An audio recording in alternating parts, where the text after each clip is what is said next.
মীর মোহাম্মদ আবু জাহেদ আপনি জানতে চেয়েছেন জন্ম নিয়ন্ত্রণ জায়েজ আছে কিনা, সঠিক নিয়ম বললে উপকৃত হব।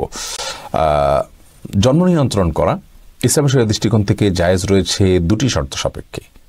প্রথম শর্ত হলো সন্তান জন্ম নিলে সে কি খাবে বা তাকে আমি কি খাওয়াবো, এই মুহূর্তে আমার উপার্জন নেই, অথবা এই মুহূর্তে তার জন্ম হলে আমি অর্থকষ্টে ভুগবো, এরকম শঙ্কা থেকে জন্ম নিয়ন্ত্রণ করা জায়েজ নাই। কারণ আল্লাহ রাব্বুল আলামিন কোরআনে কারিমে বলেছেন লা তাকতুলু আওলাদাকুম খাশিয়াতা ইমলাক নাহনু নারযুকুহুম ওয়া ইয়্যাকুম, তোমরা তোমাদের সন্তানদেরকে কি খাওয়াবে এই চিন্তা থেকে হত্যা করে ফেলো না, কারণ আমি তাদেরকে এবং তোমাদেরকে উভয়কে রিজিক দান করব।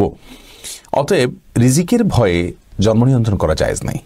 যদি কেউ এই চিন্তা থেকে জন্ম নিয়ন্ত্রণ করে যে আমার স্ত্রীর স্বাস্থ্যগত দিক থেকে তিনি এখন সন্তান জন্ম দেওয়ার জন্য ফিট নন, অথবা ডক্টর নিষেধ করেছেন যে এত বছর পর্যন্ত তার সন্তান ধারণ করা উচিত হবে না, অথবা এমন কোনো জায়গায় আছেন যেখানে আসলে এই মুহূর্তে আরেকটি সন্তান হলে সেটাকে লালন পালন করা কঠিন হবে, বা একটা ছোট সন্তান আছে মায়ের দুধ খাচ্ছেন, আরেকটা সন্তান আসলে মায়ের জন্য লালন পালন করাটা টাফ হয়ে যাবে, সেরকম লোকজন নাই, অর্থাৎ পারিপার্শ্বিক কারণে যদি জন্ম নিয়ন্ত্রণ করা হয় সেটা জায়েজ রয়েছে।